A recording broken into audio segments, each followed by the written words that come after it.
Hello and welcome to the MAC weather page for this Thursday, April 27th. And I've got a very busy pattern coming up over the next few days. We have some gusty showers and thunderstorms possible, especially across the western areas of lower Michigan. In the eastern portions of the MAC area today, could even see some more planting take place as, again, the bulk of the rainfall here over the next 36 hours will be well off to our west. And areas across western lower Michigan could see enough to shut things down there. And then we got a pretty rainy weekend coming up with anywhere from 1.5 inches around the southeastern portions of the state, all the way up to 3 or more inches across the northwestern areas. And again, much of MAC areas will pick up about 1.5 inches to about 2.5 inches of rain. Again, locally even more. If we look at the headlines again, showers across the area this morning with temperatures in the mid to upper 60s, and then I think we'll see temperatures fall into the 50s, and rain and thunderstorms again move in, especially for Saturday night into Sunday night. I think that's when the heaviest rainfall will occur, and it's just going to be a darn right ugly Sunday. So if you do got any plans, probably earlier on the day on Saturday the better, but even then a chance of showers. But right now Sunday looks just terrible with windy conditions and rain. And we may even see a few wet snowflakes here once we turn the page into May.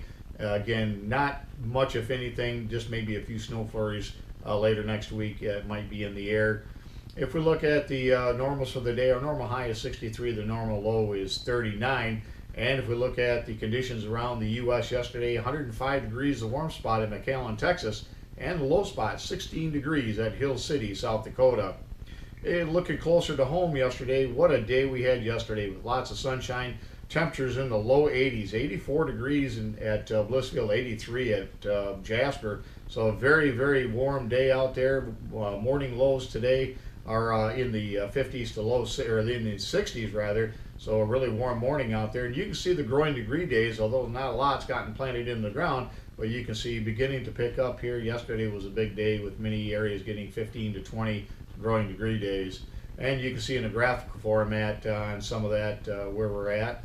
And if we look at the Breckenridge comparison over the last 20 plus years, you can see we're at the top right now, but we got some pretty cool weather, at least to start out the month of May, before I think we move into a warmer pattern for the second half. At the beginning of May could be quite chilly over the first 10 days to 2 weeks. Out there this morning, again, almost a summer-like morning with temperatures in the mid to upper 60s across the entire area.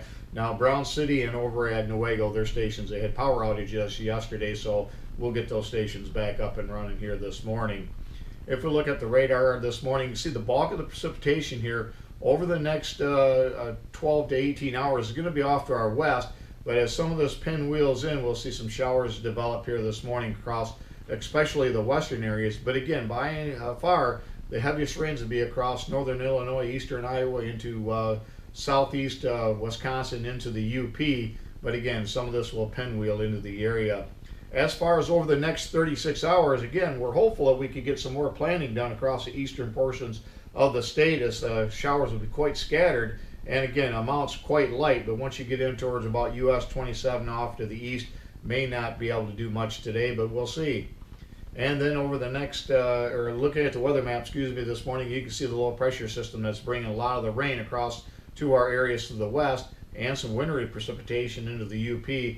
It'll continue to move off to the northeast, and we're going to watch areas of low pressure develop, sink into Texas, and then begin to move towards the Great Lakes over the weekend.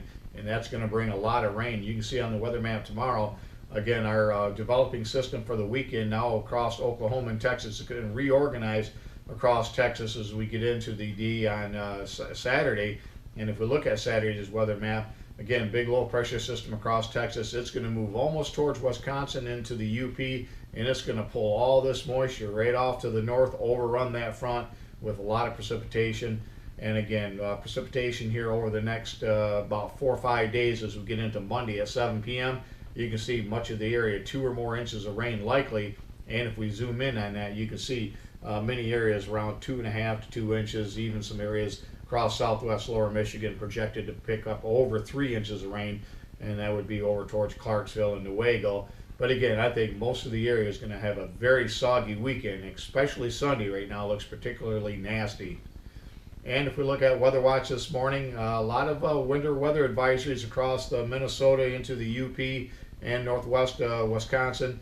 frost advisories across portions of Wisconsin, also back in towards Missouri and Kansas. Freeze warnings also in effect out there.